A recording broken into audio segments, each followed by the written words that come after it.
Welcome to Yachting International Radio. You're with Karine from the Crew Coach on your mental health. So today I'm going to be talking about thinking errors. And next week I'll be talking about cognitive reconstructing. Now, with thinking errors, there are very common thoughts that we have, particularly unhelpful thoughts. And over the weekend, I engaged in one, and that was called jumping to conclusions. Now, because I've got degrees in counseling and psychology, it doesn't mean that I will never engage in a thinking error ever again. Of course I will. The advantage is, though, that I have understanding of where thinking errors come from and how I can challenge them in order to have more helpful thoughts. So I'm going to give you a real example of what happened to me over the weekend. So I was having a wonderful lunch with my partner, and he had actually had to leave after lunch to make a couple of phone calls. And he asked if I was okay to sit in the restaurant alone, which I was, because I was able to do a bit of work on my phone. And when I was done, I gave him a call and he didn't pick up his phone.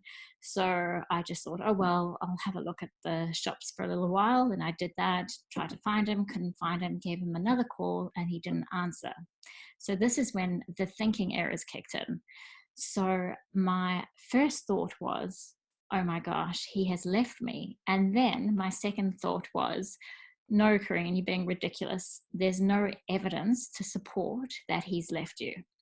Now, the unhelpful thought was more overpowering at the time and influenced my behavior. So what I did was I went down to the car park and I looked for his car. And of course it was there. It was all in my mind. So I gave him another call. I gave him a text message and he responded immediately and he met up with me. So that's an example of thinking errors and how it can negatively impact your behavior and how you feel. Now, there are many thinking errors that exist, and I'm going to share them with you. The first one I'm going to address is black and white thinking. So this is extreme thinking. There's no gray areas here. It's either one way or the other. So an example would be, if it's not perfect, then I'm not going to do it. The first one is black and white thinking. So there are no gray areas here. You either think it's one way or the other.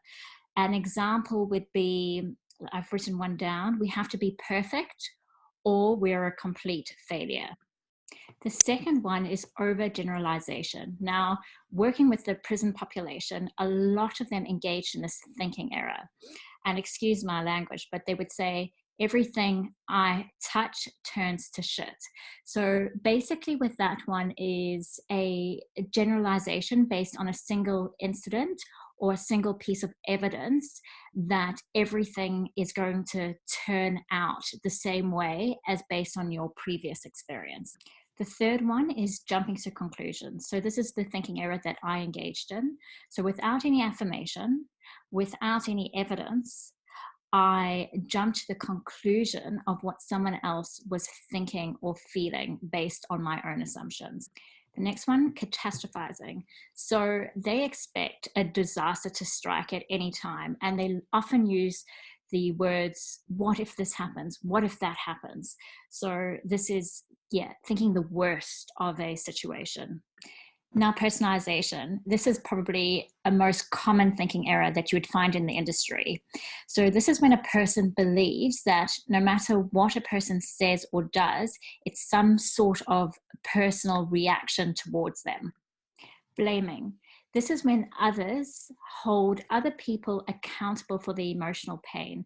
So for example, they would say, stop making me feel so bad. Emotional reasoning. Now, this thinking error is very common. So often people, when they engage in it, they think that if I feel this way, then it must be true. So for example, if I feel depressed, then I am depressed. The second to last one is filtering. So basically this is focusing on all the negative details and over dramatizing it and then filtering out all the positive. Lastly is the fallacy of change. So this is when you expect someone to change to meet your needs, and you might put a bit of pressure on them to do so. So no one's going to change. They're only going to change for themselves. So there's no point in trying to make someone change. They need to, or need to have a desire to want to change. Now, I hope you found that helpful. Don't worry if you experience one of these thinking errors that I've just described. We are human, it's normal. We all go through them. But next week, stay tuned because I'm going to talk to you about cognitive restructuring. So, this is looking at your unhelpful thinking patterns and how you can challenge it and replace it with helpful thoughts. And yeah, I'll give you the step-by-step process on how to do that. So thank you for joining me once again on Yachting International Radio on Your Mental Health. And I look forward to connecting with you all next week. Thank you. Bye-bye.